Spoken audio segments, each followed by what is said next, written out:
Hey guys, this is Camfrey15. I am back at it with another video for you guys, and I'm back with some more My Hero Academia manga chapter reviews, and we are here with manga chapter 312, I believe. No. Yeah, 312, 312. My God, I almost got I was like, hopefully I'm saying that right. But anyways, yes. Dude, okay, first things first. This chapter is great. It was a great read. And again, this final arc is definitely be living up to just the hype and the build of what it is. And again, this whole thing is definitely becoming really good. I'm definitely liking where this story is going. But yeah, and I guess we can also say we got a new best girl, guys. I'm sorry. We got a new best girl. Now, my favorite My Hero Academia girl is Momo, but I'm sorry. From what I've seen of this Lady Nagant, she's legit, and I'm sorry. She might be my favorite. Again, she's fine too. Anyways, let's get into this manga chapter. We know last week where what happened is, after Deku had saved the Fox Lady, Deku ran into some trouble with a girl that could use whom we later find out is Lady Nagant. What is it with a sniping quirk? Now we start the chapter off with Hawks, a flashback of Hawks talking to Deku and stuff like that, and essentially he goes on to say that the villains would probably be, capturing you alive would probably be their best bet. And stuff like that, and saying which of most for the Tartarus escapees would be impossible. But he brings up to mention about a woman that is involved is a different story. Hawks goes on to say, even though she's my senpai, it goes without saying the manhunt for her is our top priority. However, you find yourself engaged in a fight with her, run away at all cost, and stuff like that. So we find out that Hawks and obviously the mysterious lady we later know as Lady Nagant actually has history with one another and stuff like that. And obviously, we'll get into what her whole little story is there. But when we get there, now it makes sense why Deku was run away. But this essentially Hawks is saying, like, she's very experienced, dude. If you come toe to toe with her, run away at all cost and stuff like that. So we know Deku is essentially backed up against the wall and everything. And two, when Deku puts two and two together, like, oh shit, it's her. And this is when we get revelation on who he is. And she is a former public safety hero, Lady Nagant. Essentially, it's like the title says, she used to be a hero back in the day. And then I'm guessing for some reason she defected to the dark side and became a villain. Now, in this chapter, it isn't revealed what she did. Well, the reason why she went bad, which we'll get into a minute, is because she essentially didn't like the pro-hero society and stuff like that. But we didn't see a backstory of what made her go to that tipping point. I wonder if we are going to get a backstory to her, a true backstory of why she went and why she became a villain and stuff like that, how she shifted from being a hero to a villain, but we'll see. Anyways, what Deku does next is he grabs the broken communicator he has with his black whip, and he's essentially swinging. Now, Deku goes on to say that since the transmitter is destroyed, Hawks and All Might will definitely get an alert to their phones saying that obviously some dangers on them and stuff like that. But the thing is, he can't tell them now that, wait, guys, this is Lady Nagant, and stuff like that. So yeah. Now, Deku obviously is thinking, like, what should I do? Obviously, I was told to retreat, so I'm just gonna go with that strategy. And essentially, Nagant fires another bullet, and essentially it hits Deku head on, and we find out that it actually takes out one of his full gauntlet type of things there, like shatters it in a way and stuff like that. Now, she says, I can see why All for One has his eye on him and stuff like that. His kid's crazy. Now we get back to a flashback of the hero Snipe talking about Lady Nagant. Essentially, he was on a talk show about questions about asking about Lady Nagant. And when the question was asked, who are some notable heroes right now? We asked 100 active heroes, and Snipe was asked talking about Lady Nagant. She goes on to say, if she wasn't in the picture, I'd be Japan's best long distance sniper. My homie allows me to lock on to anybody I can see within a 600-mile range or meter range, because his quirk is homie. He goes on to continue, I don't get to choose where it hits, and it's not very powerful, but it's still amazing, right? Now, when it comes to her, she can do that alone with pure skill, which goes to show you how talented this girl is. And her range is 3 kilometers. It really ruins my business. The secret, it lies in her bullets, essentially. He goes on to say she can form her bullets into any shape she wants, and we do get a nice, cool little flashback image of what she used to look like as a hero. She essentially had a ponytail, and again, she looks fine as F. You all know, again, dude, I'm telling you, man, people are about to be simping. Usually, they don't make Rule 34 art. For manga characters that get introduced, they usually wait for the anime, and I guarantee you when the anime gets to this part, I swear, I kid you not, there's gonna be loads and probably tons of Rule 34 art about Lady Nagant coming soon to everybody's screen. Because trust and believe, when people see this, they're gonna be like, oh my goodness, she is amazing. And again, they literally make a character who we know nothing about seem so damn cool. And I thought when she was first introduced on the Tartarus break, the Tartarus prison break, I thought she would be obviously an integral character, but it's like, okay, what's gonna be her theme? And after you read this chapter, you're like, holy shit, this girl is cool. She may be a villain, but she's cool as shit. What the hell? Why do I love her like this? Why am I simping? Which every male My Hero Academia fan is probably doing right now, is simping for Lady Nagant. Snipe goes on to say she mixes and molds her 2-colored hair like epoxy putty before hardening into a bullet, and stuff like that. So she has 2-colored hair. I think they said in this chapter she has pink and blue hair, like a dark blue hair. Essentially, he goes on to say she can make anything from hollow point bullets to bullets that curve. The human sniper rifle, everyone with a long-range quirk is jealous of her right-hand rifle, and that's what her quirk is. Her quirk is rifle, which is very interesting. So essentially, she can turn her right arm into essentially a sniper rifle gun and stuff like that. So it's pretty crazy, which goes to show you how much she's been training. Essentially, it's like using a regular sniper rifle gun. So like that. Anyways, Deku gets hit by some shrapnel again and shatters some of the full gauntlet he was using and stuff like that. And Deku brings in the fact, if it wasn't for the fourth user's quirk, Danger Sense, I would have been long gone by now. I would have been defeated and stuff like that. But because of this, Deku has been able to pinpoint the location on where she's shooting from. And essentially what he does is like, well, since I have no other option, since she can fire at me at will whenever she wants, what's the point? I'll just go to her. So that's what he does.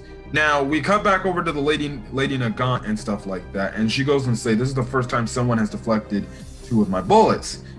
And we get confirmation, guys, here. Yes, the person which everybody always knew, it's Overhaul. Now, Overhaul, this chapter was talking about seeing the old man. If you remember from the Overhaul arc, or the first half of season 4, what is it? He put, obviously, the old man who ran the Yakuza little holding there in a coma, a medically induced coma and stuff like that. So he's worried about that because he feels like it's his obligation to re-wake him up again and stuff like that. And essentially, Lady Nagant goes on to say, look, okay, fine, we'll see the old man when we're done here. Let me just do my mission, please, and thank you, and stuff like that. Now, and then, so after that, we get, but then she makes a mention saying, maybe I should have just left you behind. Then this is when we get a flashback back to the Tartaros prison arc, and this was the one question people asked: is she doing this for All for One's purposes? And lo and behold, the first panel in this flashback scene we get is All for One talking to Lady Nagant. And essentially, All for One says, "The traitor hero, the beautiful Lady Nagant. It's an honor to meet you."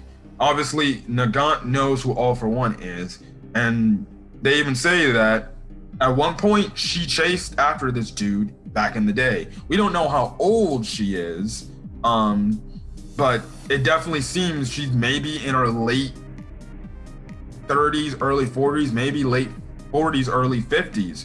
Who knows? Because we know All for One's been around for years. So I'm guessing she must be around that age and stuff like that.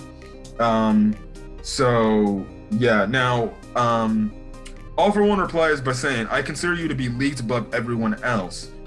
Please, I have a favor to ask for you." And also, I forgot to mention, All for One says the traitor hero. So obviously she did something to betray the heroes and stuff like that. So yeah, now essentially All for One's like, "Look, I need you to capture this boy." And the interesting point he mentions in this talk, he literally says this: "There will most likely be a boy who leaves UA and starts acting independently with some other heroes and be closely tied to them. I want you to capture him and bring him back to me so then I can end up stealing his quirk and stuff like that." Which, when I read this, I was like, wait a second.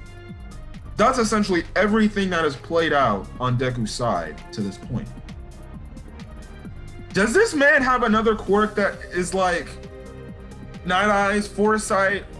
Or does he have a quirk that he can see the future and just do this? Otherwise, if he doesn't have that quirk, that's just a very great educated freaking, prediction he made that he's spot on. Which, good lord, I would not be shocked at this point if he does not have some sort of I can see the future quirk, and see what's gonna happen, and stuff like that, which is very freaking interesting. But yeah, I think personally he doesn't have that quirk. I don't think he has a foresight quirk. I think he just is good at predicting events and what could happen in play, everything. Now, Nagant replies by saying, "I'm not going to do none of that stuff," and things like that. She goes on to say, "The only thing I need to escape from Tartaros was for these guys to go on a rampage, so why would I do anything for you?" All for One replies saying, "You slaughtered many of your fellow heroes," and stuff like that. He goes on to say, "The fall of Pro Hero Society that you wish for will never happen as long as this boy essentially is alive." Essentially saying, All for One's essentially saying, and making the mention too that, oh yeah, Deku is a different hero than these other guys, these other heroes. If you want to freaking have the fall of Hero Society you want so badly, well, guess what? You might need to do my favor I want you to do, and stuff like that. And essentially, it's a way to give her hope. All for One brings up the overhaul, talking about the young precepts of death. "Is he a friend of yours?" And Nagant replies saying, "No, he's a broken man, but I thought he could be useful later on." Again, teasing the fact maybe overhaul will do something later on, and stuff like that. She goes on to say he is another victim of the evil Pro Hero Society. And the last panels of the chapter essentially is All for One saying, "To put an end to these damn heroes, come on now, let's make a deal. Consider this a security deposit."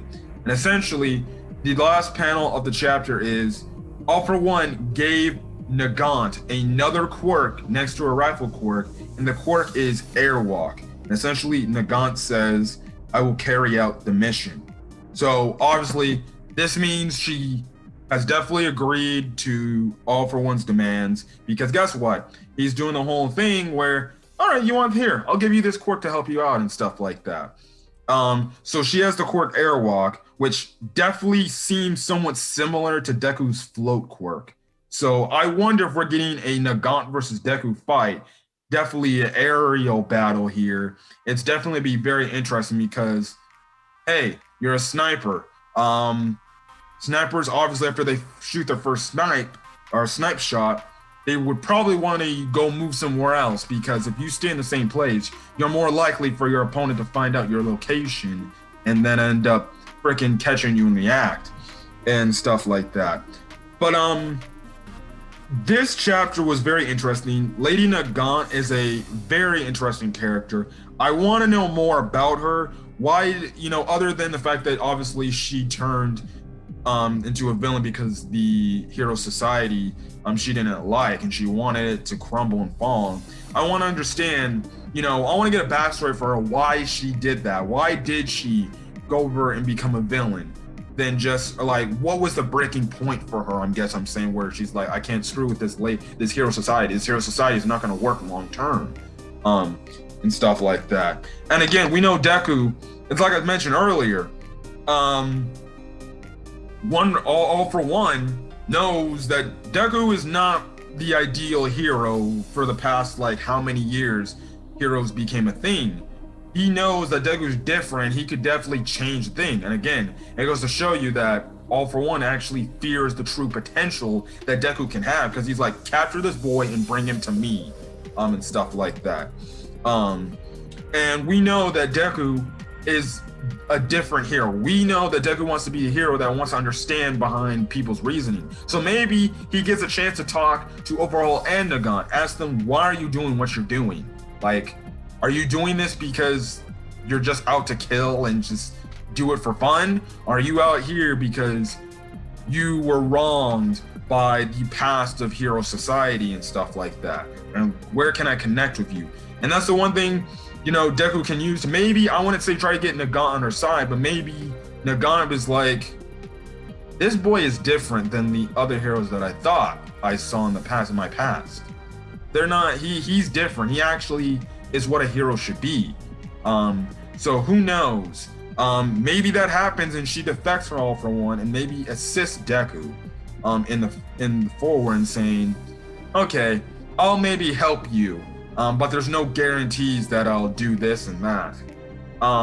So it's gonna be very interesting to see what's gonna happen here. I definitely could see Lady Nagant being like, okay, this Deku kid, he's different than most heroes. Maybe I should trust him. And maybe she defects from him and be like, if you can promise me a hero society that heroes are not these heroes that care about just popularity, fame, and all this stuff. And I want legit people that will go out there and risk their own lives and stuff like that and show what it's really meant to be a hero and stuff like that. I feel like that could happen. I feel like that definitely could happen. I feel like Nagant on the hero side of good definitely could help and maybe be another intel source for that. But then again, All for One's like, don't come back here until you bring me the boy. So we'll just have to see. But I thought chapter 312 of My Hero Academia was a really good chapter. They definitely shown that Nagant is much more cooler than I thought. Where next week, we're going to get, I'm guessing, Deku versus Nagant, probably in an aerial battle. And then, what the hell is going to happen to Overhaul? No clue. And again, this is going to be the first time Deku and Overhaul have met since they fought. So we don't know what Overhaul is going to feel. We don't know if he's going to snap out of his thing like, you're the damn boy who ruined everything. Or is he going to be saying, please take me to the old man, and stuff like that. But, maybe Deku will make a promise. How about this? I take you to the old man, you just stop doing what you're doing and stuff like that, and you go back to jail or something like that. But anyways, that's all I got to say for this chapter. If you guys liked the video, leave a like, put in the comment section your thoughts on this chapter, as well as hit that subscribe button to get more My Hero Academia content. I don't know when this video is going up on YouTube. It's either going to be after or before my Hero Academia episode review, but other than that, that's kind of it. Anyways, I'm going to catch you guys in the next video. Till then, guys, I'll see you guys later. Peace.